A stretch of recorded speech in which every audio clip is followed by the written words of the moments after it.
এক আপু আমার বাজারের ভিডিও দেখে জানতে চাইছিল যে সেরিল্যাকের রেসিপিটা দেখতে চাই। তো মূলত এই জন্য আমার আরও ইচ্ছা হলো যে ভিডিওটা করি যখন বানাচ্ছি। তো চলুন দেখে আসি। কাপের কম নিয়ে নিলাম ছোলার ডাল, এরপর নেব হচ্ছে খেসারির ডাল। সব ডালগুলো এক মাপেরই নিচ্ছি আমি।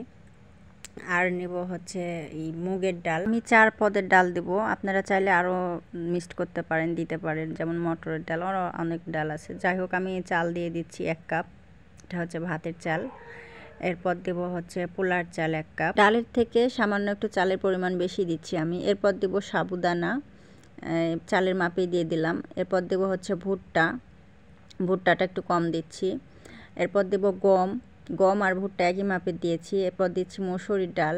এখন দেব হচ্ছে বাদাম, এটা হচ্ছে পেস্তা বাদাম 1/2 কাপ। এরপর দেব হচ্ছে চীনা বাদাম মানে বাদামগুলো সব একই মাপের দেবো 1/2 কাপ করে। এবার দেবো কাঠবাদাম। এরপরে দেব কাজু বাদাম, তারপরে কিশমিশ, সব একই মাপের দিচ্ছি কিশমিশ বাদামগুলা। এরপর দেব হচ্ছে এটা হচ্ছে চায়না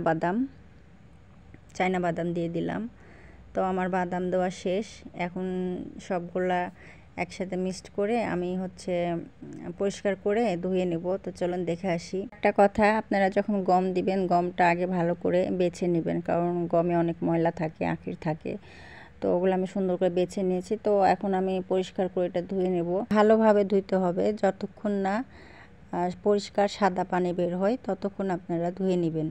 আমি এভাবেই ধুই, যতক্ষণ সাদা পানি না হয় পরিষ্কার ততক্ষণ ধুয়ে নিই। আর আমার বাবুর যখন 9 মাস তখন থেকে আমি এভাবে বাড়িতে করি। যখন 9 মাস বয়স ছিল তখন এত কিছু আইটেম দিতাম না, আস্তে আস্তে বাড়াই দিয়েছি।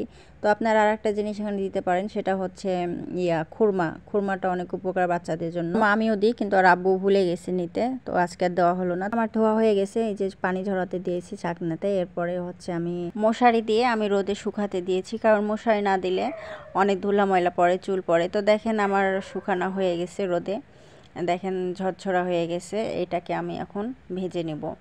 তো ভাজতে হবে খুব সাবধানে, এটা আপনারা লক্ষ্য করবেন, কারণ বেশি জোরে জাল দিলে পুড়ে যাবে। একদম চুলার জাল লো রেখে ভাজতে হবে, আস্তে আস্তে সময় নিয়ে। খেয়াল রাখতে হবে যেন কোনোভাবে এটা না পুড়ে। এটা অনেক ধৈর্য নিয়ে অনেকক্ষণ ধরে হচ্ছে ভাজতে হয়, আমি অনেক সময় নিয়ে ভাজি। এরপর দেখেন ভাজা হয়ে গেছে, আমার সুন্দর ঝরঝরা হয়ে গেছে, পানিটাও একবারে শুকিয়ে গেছে। এখন এটাকে আমি ব্লেন্ডার করে নিই, ঠান্ডা হওয়া পর্যন্ত অপেক্ষা করব। তো দেখেন আমার ব্লেন্ডার করা হয়ে গেছে।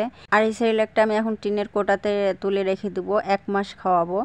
তো আপনাদের কাছে কেমন লাগলো অবশ্যই জানাবেন। সবাই ভালো থাকবেন।